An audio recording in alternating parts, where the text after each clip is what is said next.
Y 10 minutos nos quedan para que termine esa negociación del día y de la semana en los índices del viejo continente, en una jornada marcada por las subidas en toda la renta variable europea, al calor de esas bajadas de tipos de los bancos centrales. Y de ese asunto vamos a hablar en los próximos minutos y lo vamos a hacer con Pablo Tellería, relación con inversores en Invesmi, agencia de valores. Pablo, muy buenas tardes y bienvenido.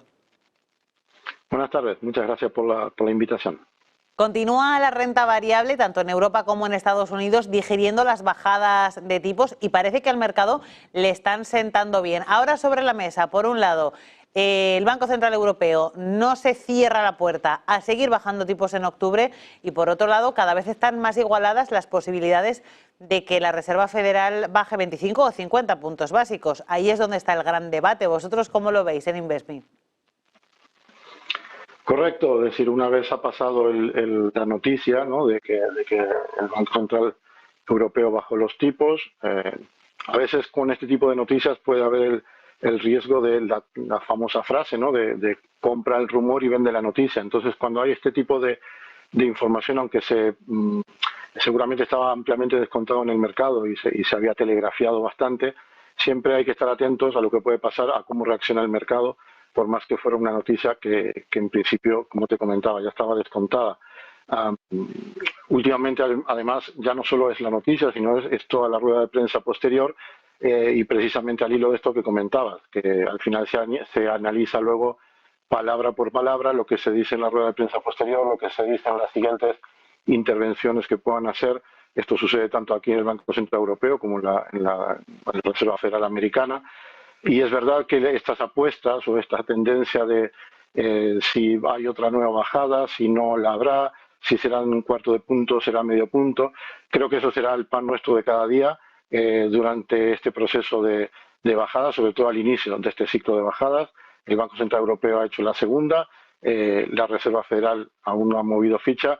No olvidemos que hace prácticamente 9 meses, 8 o 9 meses, cuando estábamos comenzando el año, incluso se hablaba hasta de 7 bajadas, ¿no? Entonces luego, al final, por parte de la Reserva Federal Americana, todo parece indicar y evidentemente sería una sorpresa muy grande que no sucediera así.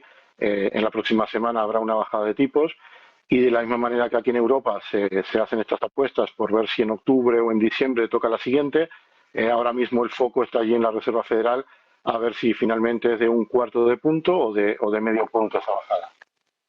Pues en medio de ese contexto también es importante hablar, Pablo, de lo que está pasando con la cotización de las divisas y con la cotización del oro. En el caso de las divisas podemos entender la bajada del dólar precisamente por esa subida, o sea, por esa bajada de tipos de interés, pero en el caso del oro también puede tener que ver con esto, pero hay quien dice que el oro en máximos alerta de una situación de recesión. ¿Tú qué piensas de eso? Claro, el oro, mira, el oro llevamos una subida a lo que va de año en torno al 25%. Es decir, que nunca mejor dicho, está mostrando todo su esplendor. En principio, ante esta perspectiva de recorte de tipos, provocaría, recorte de tipos por parte de la Fed, provocaría una debilidad del dólar y los inversores van a buscar otro activo refugio. El oro ha sido un activo tradicional en ese sentido. Inicialmente, cuando comenzó a subir el oro, se hablaba mucho de que eran los bancos centrales o algunos bancos centrales los que estaban detrás de esas compras. Recientemente, todo indica que también los inversores minoristas están mostrando interés. Probablemente, como suele suceder muchas veces con el inversor minorista, compra después de haber visto muchas veces en las noticias de que un activo ha subido. En cualquier caso, jugaremos con esta doble vertiente entre activo como protección ante la debilidad del dólar y evidentemente ante un futuro escenario, un posible escenario futuro de recesión, pues el oro se vuelve a mostrar como ese activo refugio y habrá que seguirlo de cerca.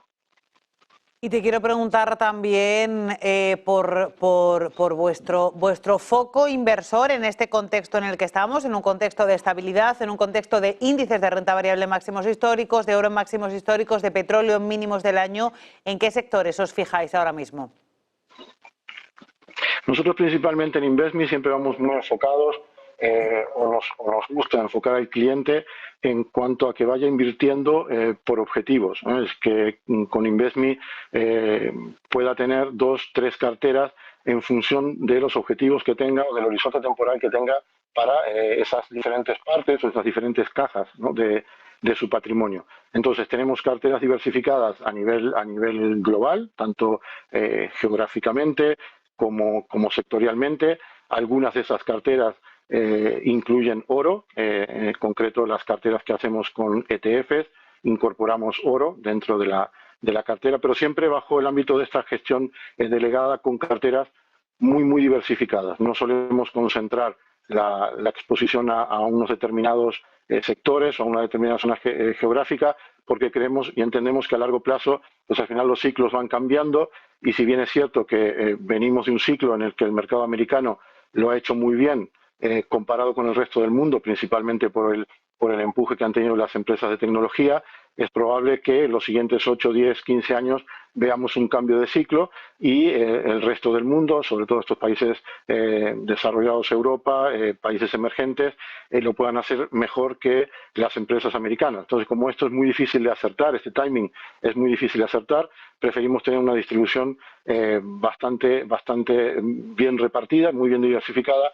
a nivel global. Luego tenemos unas carteras que están más pensadas para horizontes de corto plazo, y aquí entra en juego carteras con fondos monetarios y carteras de bonos. Tenemos 2 carteras de bonos, una más prudente, la otra un poco más arriesgada, y cuando aquel cliente, aquel inversor que se acerca a hablar con nosotros, pues le explicamos los motivos de poder tener una u otra, pero como te comentaba, siempre para nosotros es fundamental que cada cartera que tenga nuestro inversor le encaje con el objetivo, con el horizonte temporal. No dejarse guiar por el corto plazo, porque sabemos que es muy difícil de seguir, hay mucha volatilidad, vemos permanentemente como hay una noticia y la contraria, y entonces esto para aquel inversor que realmente tenga un horizonte de 10, 15, 20 años, por ejemplo, si alguien está pensando en ir acumulando para una futura jubilación, le invitamos a apartarse un poco de este ruido, y en cualquier caso damos esta solución tanto para largo plazo como este otro tipo de cartera con bonos para aquellos inversores que van buscando horizontes más cortos.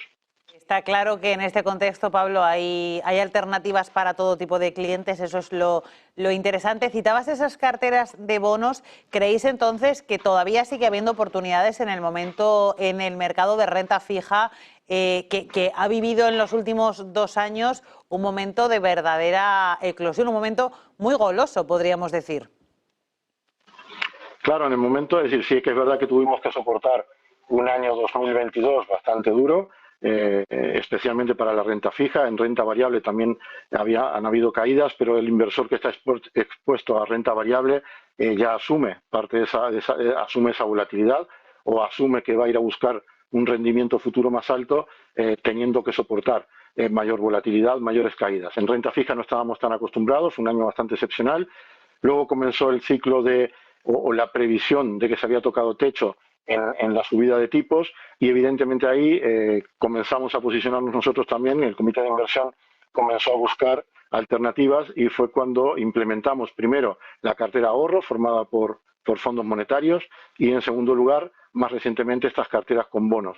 Muchos inversores están pasando a esta cartera, de hecho están combinando ambas carteras, y hay una parte muy conservadora que la mantienen en los monetarios, porque al final, aún a pesar de la bajada de tipos, pues aún ofrecen un rendimiento positivo, y lo combinan con estas carteras de bonos que se han visto favorecidas, y seguramente se seguirán viendo favorecidas por este escenario que ha comenzado, que comenzará seguramente la próxima semana en la Reserva Federal, pero que ya comenzó aquí en Europa, ese escenario de bajada de tipos que favorece al rendimiento de la renta fija.